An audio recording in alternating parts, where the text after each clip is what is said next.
All right, in this video, we are going to talk about trees, and this is section 1.3 from our book. Again, if you are in another class, not my class, and watching this video, just make sure, in graph theory, some of the definitions are going to differ from source to source. So just make sure that you realize that. Okay, so first off, we're going to talk about the path graphs.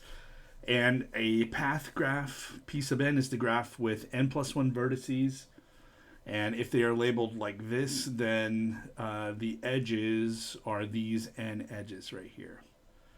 All right, so here's P0. It has one vertex and no edges. P1 has two vertices and one edge. P2 has three vertices and two edges, like that. Okay, so those are the path graphs. Next up are the cycle graphs. And this is a cycle, the shortest cycle that we can have for graphs is of length 3.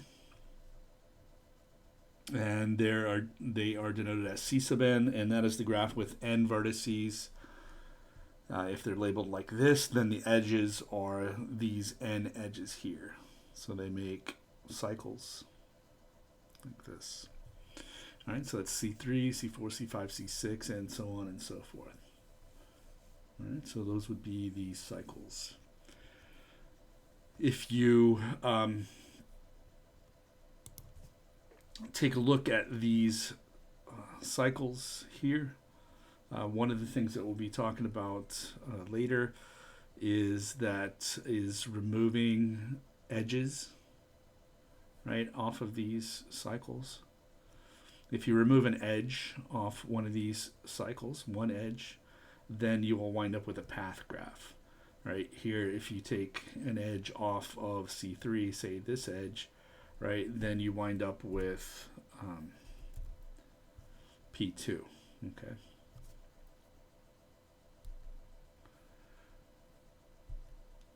All right, so next up is a walk in a graph.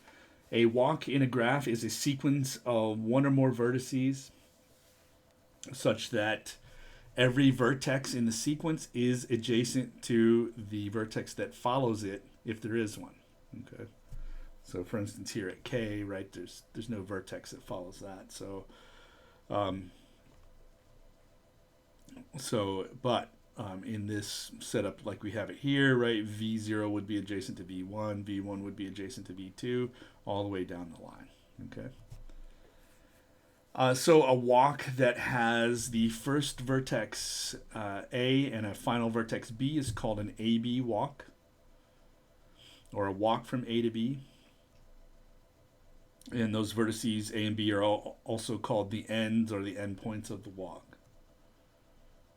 All right, so down here in the figure, I've got a graph over here, and then here I show in red, right, a walk between the vertices A and B. So an A-B walk, and it's a little ambiguous. You can actually get multiple ones out of these vertices and edges that I have highlighted.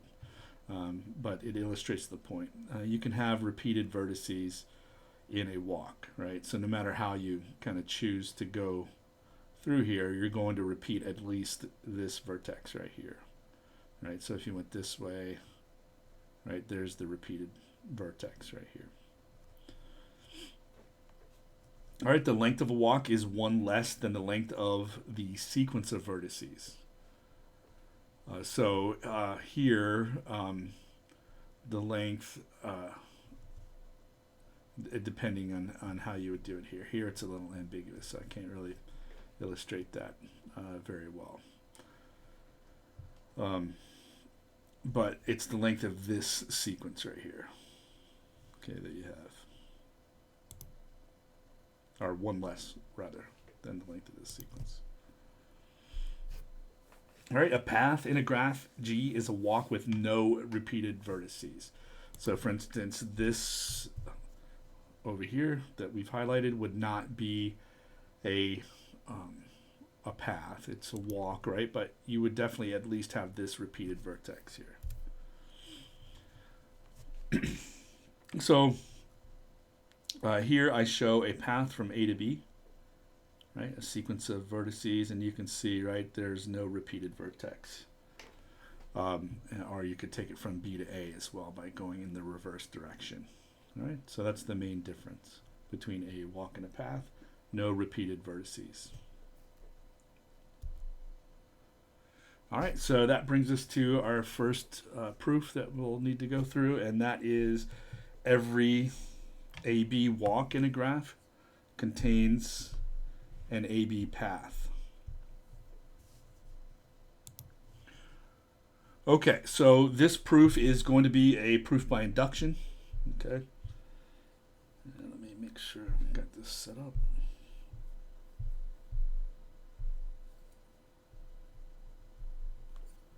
Let's see if I can write on here. Okay, looks all right. So by induction on the length of the walk.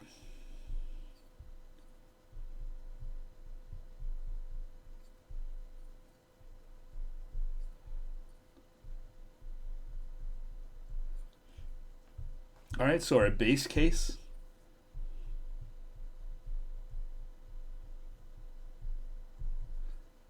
would be we have a walk of length 0.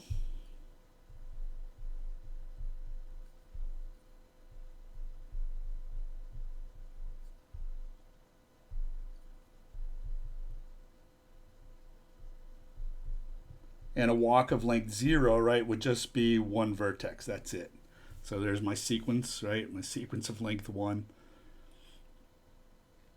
And you can see there are no repeated vertices, right? Because there's only one, right? So that is also a path.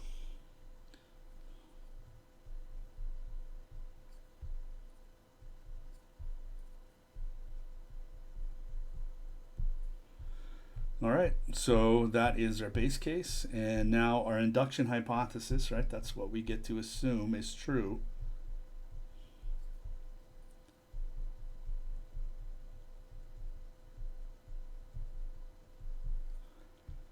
Is that every AB walk of length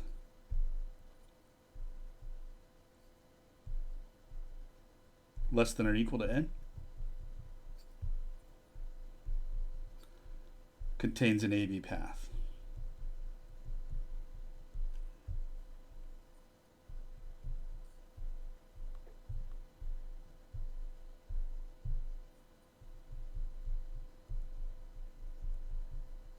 All right, and so now what our job is to show, right, is that an AB path of length n plus 1, or AB walk rather,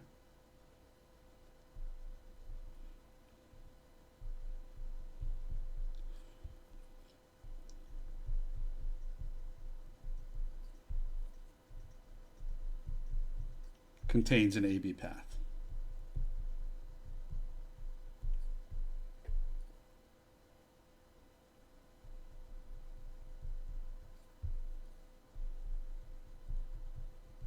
Okay, so the idea, right, is just this. Let's take an AB path, right, and I'll call it W.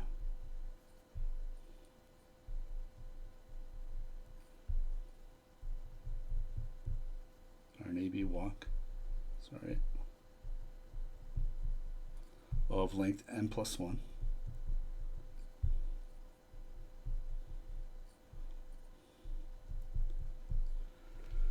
All right, so if W has no repeated vertices, there's basically nothing to do, right? Because it then is a path, an AB path, by definition.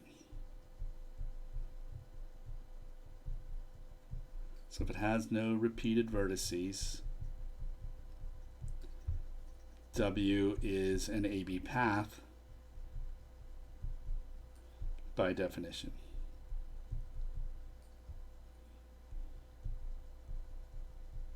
So we really don't have to worry about that case, but it definitely could have repeated vertices, right? So if W has repeated vertices, then what we need to do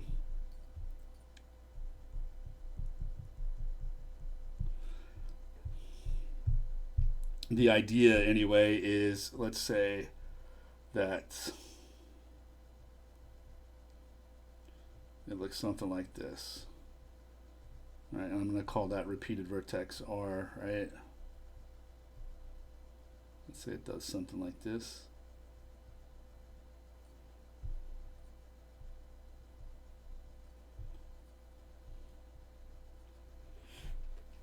Then what our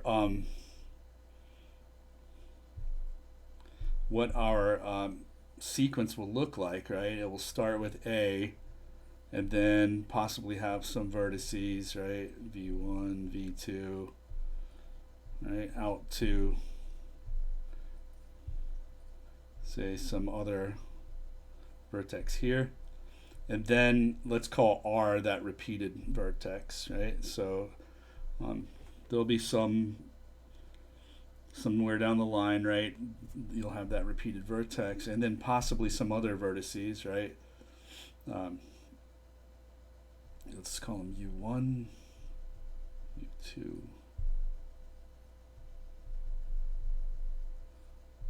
and then U sub M, let's say, and then here is the other, some other repetition, right, of that repeated vertex, okay, and then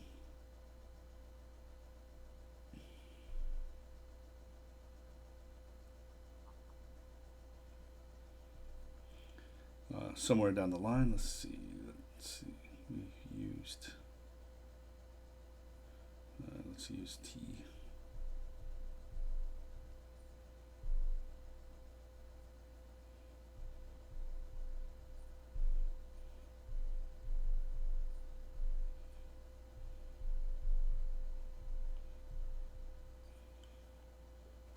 All right, and then eventually we will wind up with B over here, right? And so you can probably see in the picture just what we would do, right? In the picture, what we would do is we would just not use these vertices right here, right? We would just kind of keep going straight, like here. And so we would just eliminate these vertices from the walk, and then that way we have a shorter walk from A to B, right? And then we would use our induction hypothesis, right? So what we will do, right, with our walk is just remove one of the repeated vertices, and every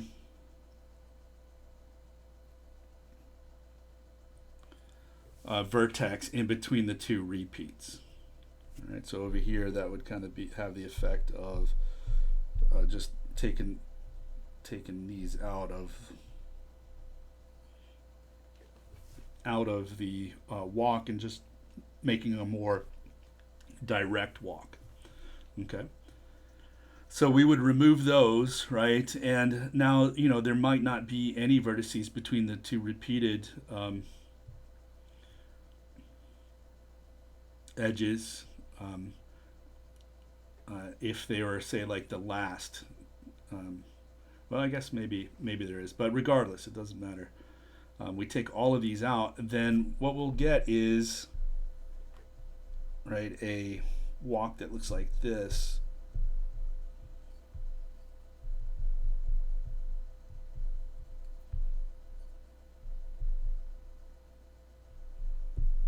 And since we've deleted at least one vertex, right, then what we've got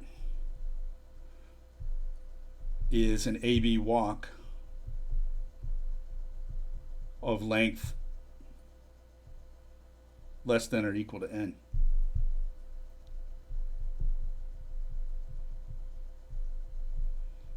Okay, because we deleted, this was of length n plus 1, right? And we deleted at least one vertex, right? So now the length is less than or equal to n. It could be smaller, right? In fact, I guess it probably has to, but that's besides the point, right? It's shorter, and that's all we need, right? Because now we can use the induction hypothesis, all right? So this new walk, right?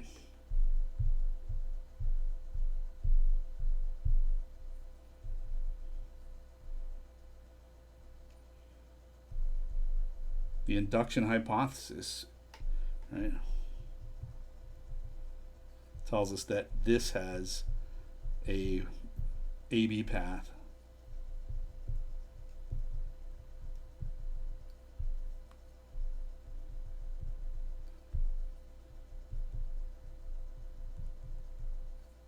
contains an AB path.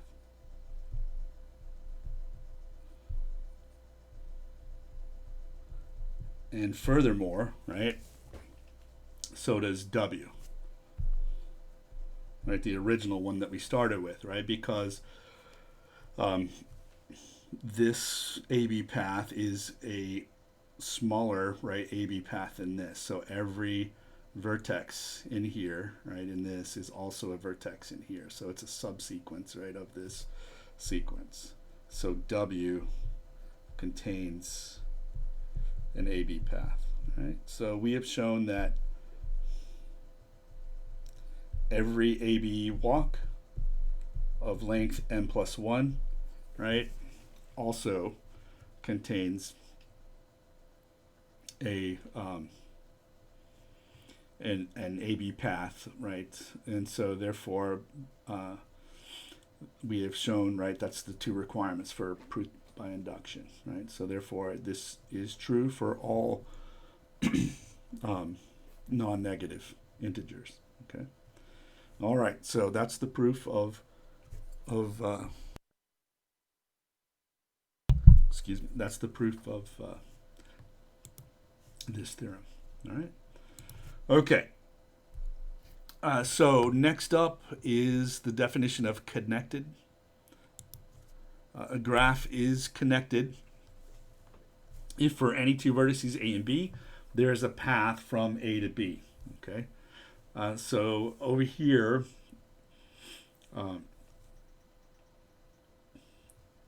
we have that this graph is connected. You pick any two vertices, right?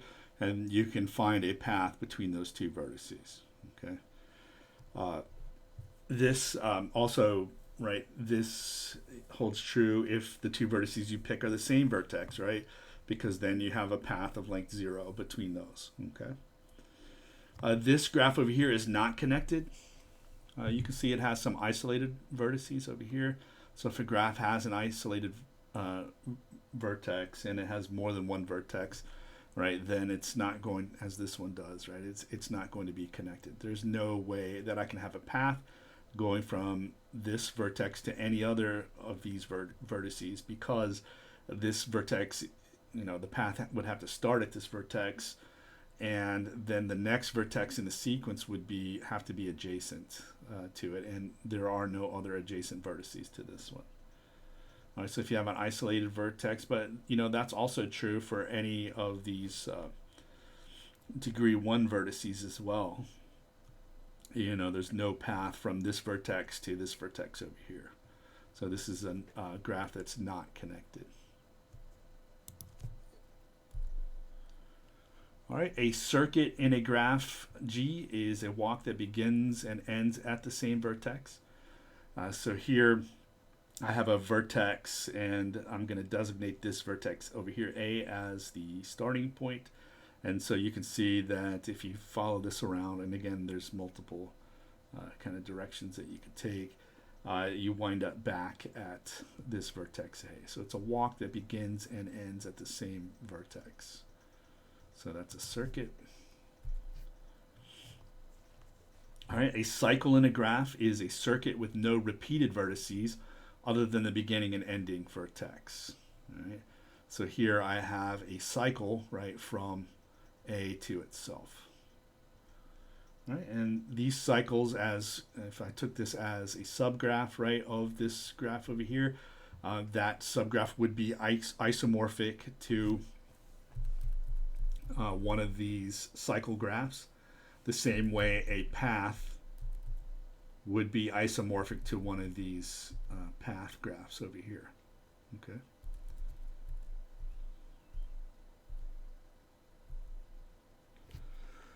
All right, the next thing that we need to talk about is edge deletion. So suppose that G is a graph with edge E. The graph obtained by deleting E from G, denoted by G minus E, is the subgraph of G consisting of all the vertices of G and all the edges of G except E. So here's a graph over here, G, and this is the edge E that I'm going to delete.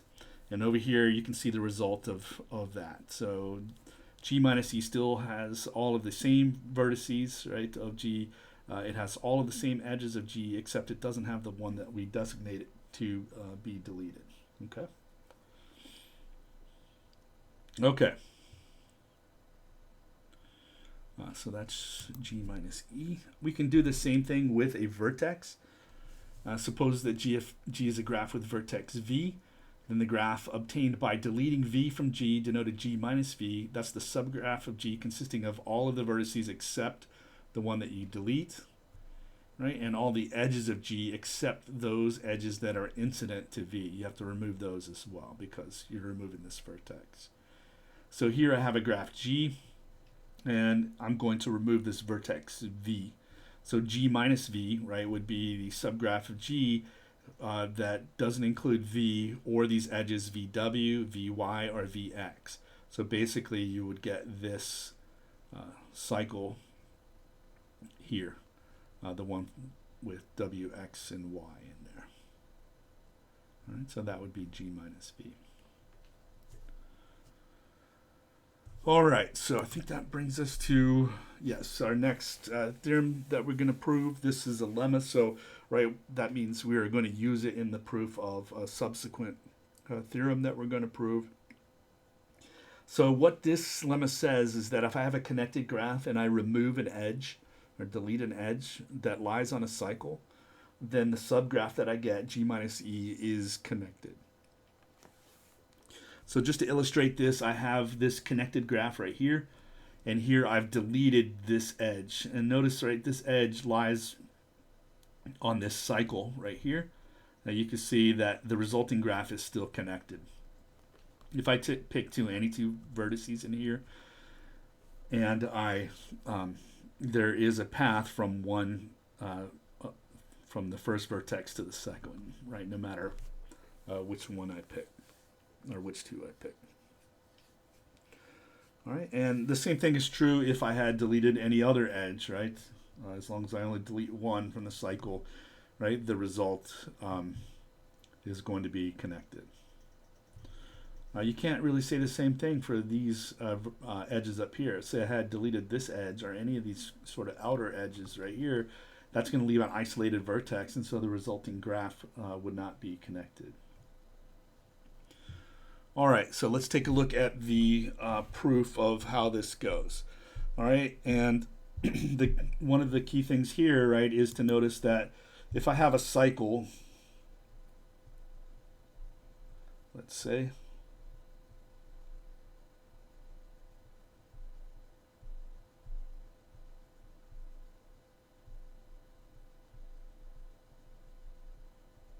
and I pick any two vertices in here, distinct, and there are exactly two paths, right, from one vertex to the other, right? I could go this way and this way, so that's one. I could go this way, and this way. All right, so that is kind of key to this proof. Okay, so let's take a look at how it would go. So first thing is, what do we need to show here, right? We need to show that G minus E is connected. Right, we have a graph G, we have an edge E that lies on a cycle. So we need to show that G minus E is connected.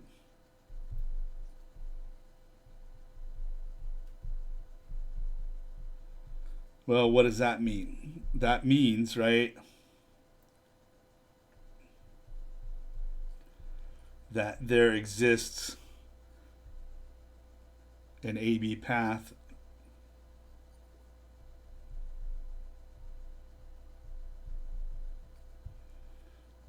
in G minus E for any AB in G minus E. Okay. All right, so we need to take a look at that edge E that we deleted out of there. So we deleted some edge, and it's going to have endpoints X and Y, right? So let X, Y be the endpoints of that deleted edge.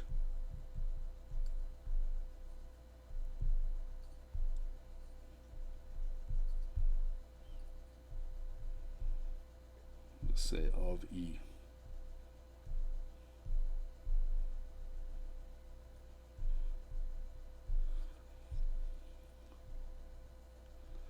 All right, we know because E was on a cycle, right?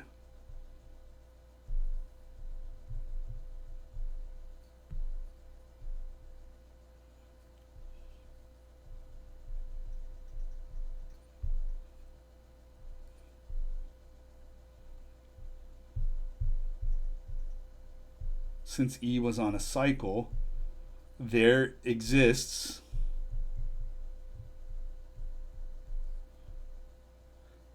an XY path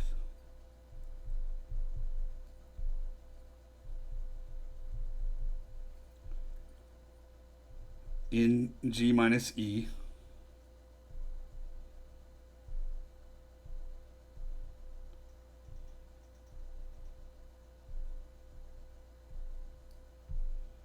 and let's give that a name. Let's call it P XY.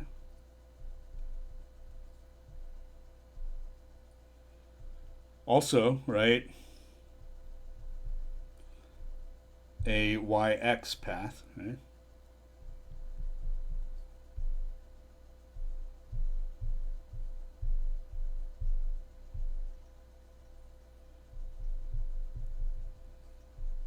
PYX, okay? So how do we know that? Well, because the fact, right, that E was on a cycle, and we know that there are exactly two paths, right? So one of the paths was this edge that we deleted, right? But the other path, right, has nothing in common with this edge on a cycle. So even though we deleted, right, this edge E, we still have another path, right, to get from X to Y, right? And that's true for any 2 points on a cycle. And if we can get from X to Y, we certainly can get from Y to X, right? By just reversing the path, right? Just reversing the sequence that we have, okay? So we know there's a path from X to Y and from Y to X in G minus E, even without that edge, okay? Okay, so now what we want to do is let A and B be any two vertices, right, of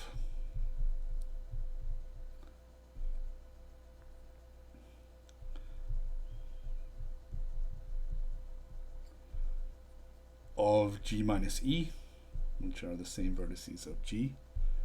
And we know, right, that there exists a path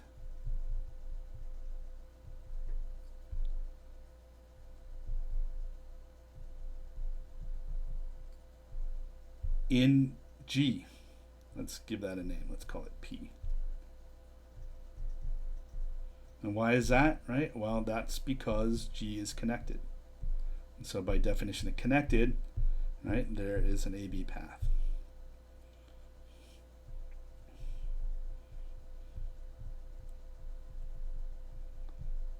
Okay, so we've got this path P, it's in G, right? And the trouble is that it may or may not include this edge E that we deleted, okay? Uh, so maybe the issue, right, would be that, I have this path, it's a sequence of vertices. If there was an X, right, followed immediately by a Y, or a Y followed immediately by an X, right, then that would not be a path in G minus E, because X and Y are not adjacent in G minus E. That edge has been deleted. Okay. So the easy situation, right, would be that if P, the path, right, that AB path in G, does not have an X followed immediately by a Y, or a Y immediately followed by an X, then there's no problem. That means that that path in G didn't use this edge, right, E, and so X and Y, we don't have to worry about them not being adjacent. So if P does not contain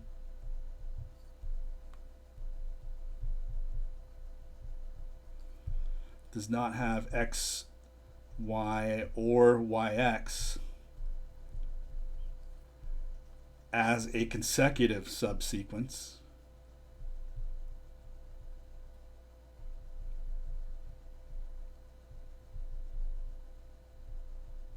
and by that I just mean one immediately after the other, right?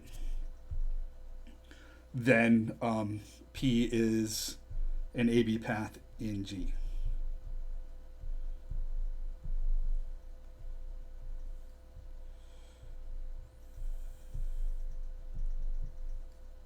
Minus E. So that's the easy situation. We really don't have to do anything. Okay. So it doesn't matter that that edge is not there anymore, because this path doesn't even go from X to Y or Y to X in there. The problem, right, comes in where it does have that. So if P does have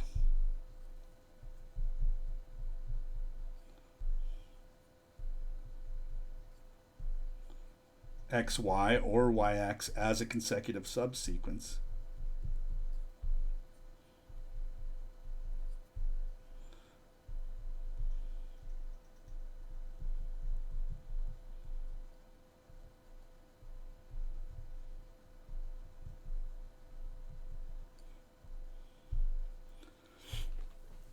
what do we do? So the situation would kind of be like this, right? So we have, let's say this is X and this is Y, right? And this edge is missing, so I'm going to draw it in as a dotted line, right? And then the path kind of goes off like this. And A starts here, let's see, and goes like this. Like so. All right, and so the issue then, right, is that, there's no edge here, so we can't hop from Y to X in our path, because, right, remember, consecutive vertices in the path have to be adjacent to each other, and so they are not adjacent in G minus E. But remember, we have these other two paths over here. We have a path from X to Y and a path from Y to X along the cycle, right? And remember, paths don't have repeated vertices in there, so there's really no issue, right? That path goes around here like so. We already have a path. That is a path in G minus E. So we can skirt around this missing edge, right, by just following it around like that. Okay.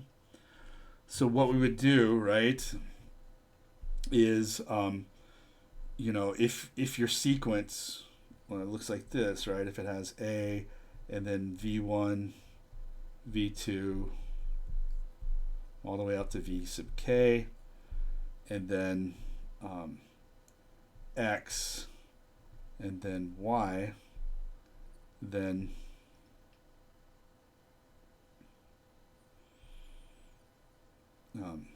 then u sub 1, u sub 2, right, all the way out to u sub m, and then ends in a b over here, right, if that's what our path looks like. And remember, this is an AB path in G, right, so there's only one occurrence of xy or yx in there.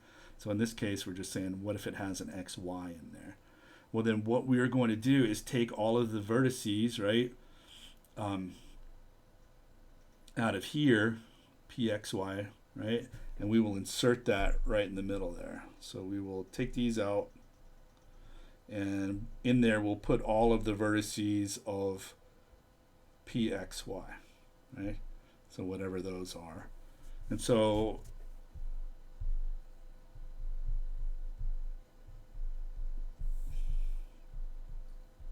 that's what we'll get. And then continue on our way.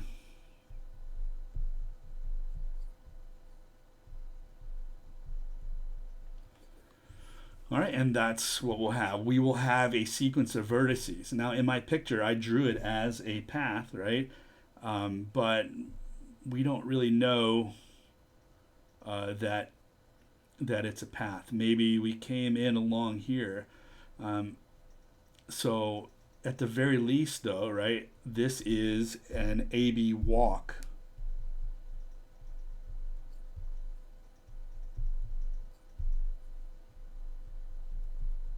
In G minus E. So it would satisfy all of those, the definition for an AB walk in G minus E.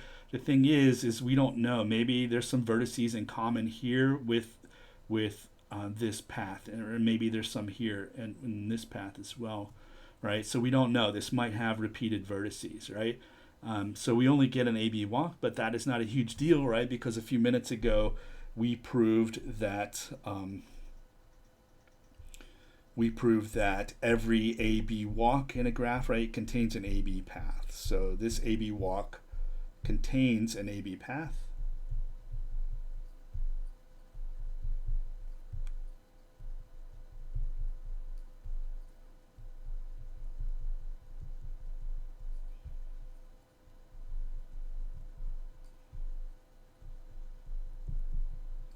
And that AB path is in G minus E, right? So we showed that every pair of vertices, right, in G minus E is connected by an AB path in G minus E.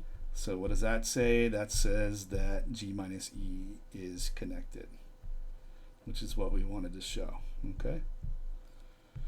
All right. So that is it for the proof of that lemma. All right, so I'm going to end the video here, and in the next video we are going to prove this theorem. We're going to use this lemma to prove this theorem about the relationship between the number of vertices and edges in a connected graph.